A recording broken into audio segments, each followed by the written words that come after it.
చూద్దాం. అబ్రహాము 99 ఏళ్ల వాడైనప్పుడు యెహోవా అతనికి ప్రత్యక్షమై నేను సర్వశక్తి గల దేవుడను, నా సన్నిధిలో నడుచుచు నిందారహితుడవై ఉండుము, నాకును నీకును మధ్య నా నిబంధనని నియమించి నిన్ను అత్యధికముగా అభివృద్ధి పొందించదనని. ఆమేన్, హల్లెలూయా. ఈ రోజు దేవుడు మనతో మాట్లాడుచున్నటువంటి వాక్యం, నిన్ను అత్యధికముగా అభివృద్ధి పొందించెదను. హల్లెలూయా. ఈ మాట అబ్రహాముతో దేవుడు మాట్లాడుతున్నాడు.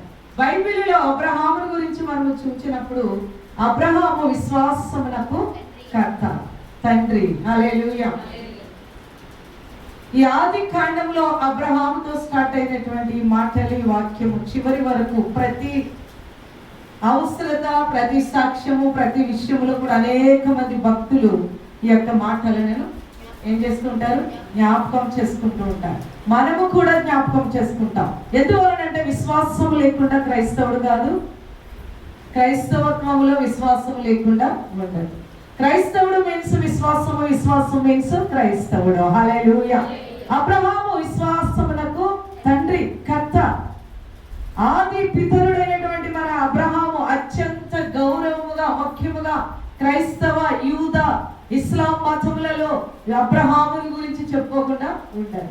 అబ్రహాము గురించి వివరిస్తూ ఉంటారు. అబ్రహామును దేవుడు ఊరు, కల్దీల పట్టణమైనటువంటి ఊరు ప్రాంతంలో నుండి దేవుడు అతనిని పిలిచాడు. హల్లెలూయా.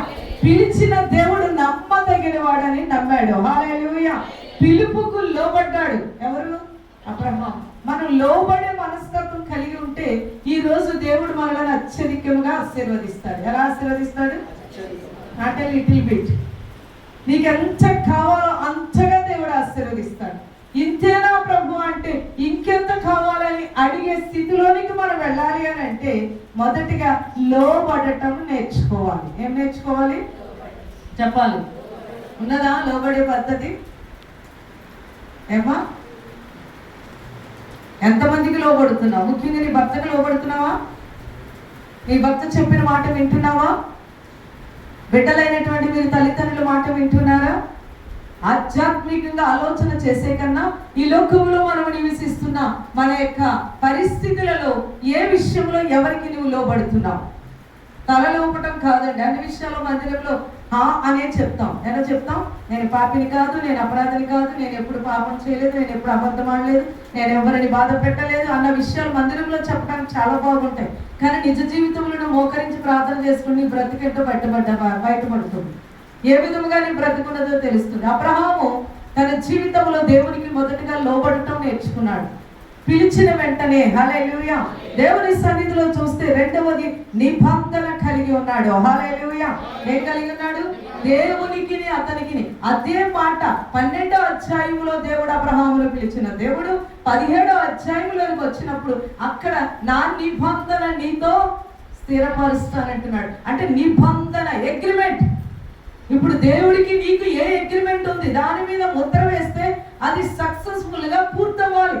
దేవునికి నీకు ఏ నిబంధన ఉంది? ఈరోజు నీ జీవితంలో క్రైస్తవుడుగా, క్రైస్తవ స్త్రీగా, క్రైస్తవ పురుషుడుగా, యవనస్తుడుగా, వృద్ధురాలుగా, బాలుడుగా, నడి వయస్కురాలుగా నీ జీవిత యాత్రలో సాగుతున్నటువంటి స్థితిగతులలో నీవు ఈ రోజు అత్యధికంగా ఆశీర్వదించబడాలి. హల్లెలూయా.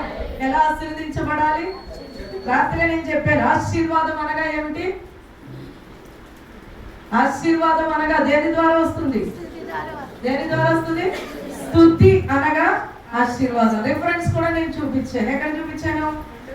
2వ దినవృత్తాంతముల గ్రంథము 20వ అధ్యాయము 26వ వచనములు. ఎంతమందికి మా మనసులో పెట్టుకున్నారు? రాత్రే కదా, మళ్ళీ ఉదయకాలం ఆరాధనకు వచ్చేసాం. ఆశీర్వాదం ఎక్కడుందో నీకు తెలియట్లేదు. ఎక్కడుంది ఆశీర్వాదం?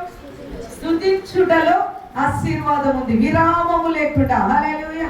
స్తుతి అన్నది ఎక్కడైనా కొనుక్కోవాలా? ఎవరినన్నా అడగాల? నేర్పించమని అడగాల?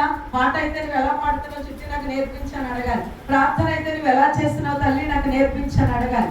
ఉపవాసం ఎలా ఉంటున్నావు అంత శక్తి నీకు ఎలా వస్తుంది అని అడగాలి. స్తుతి 2 మాటలు. అక్కడ ఎంత ఆశీర్వాదం దేవుడు ఇచ్చాడు. స్తుతించుట మంచిది మంచిది మంచిది అంటున్నాడు. ఎందువలన? ఆయన కృప ద్వారా మనము లేచాం, ఆయన కృప ద్వారా మనం ఆరోగ్యకరంగా ఉన్నాం, ఆయన కృప ద్వారా మనము దేవుని సన్నిధికి వచ్చాం. అందువలన ఏం చేయాలి? స్తుతించాలి. హల్లెలూయా.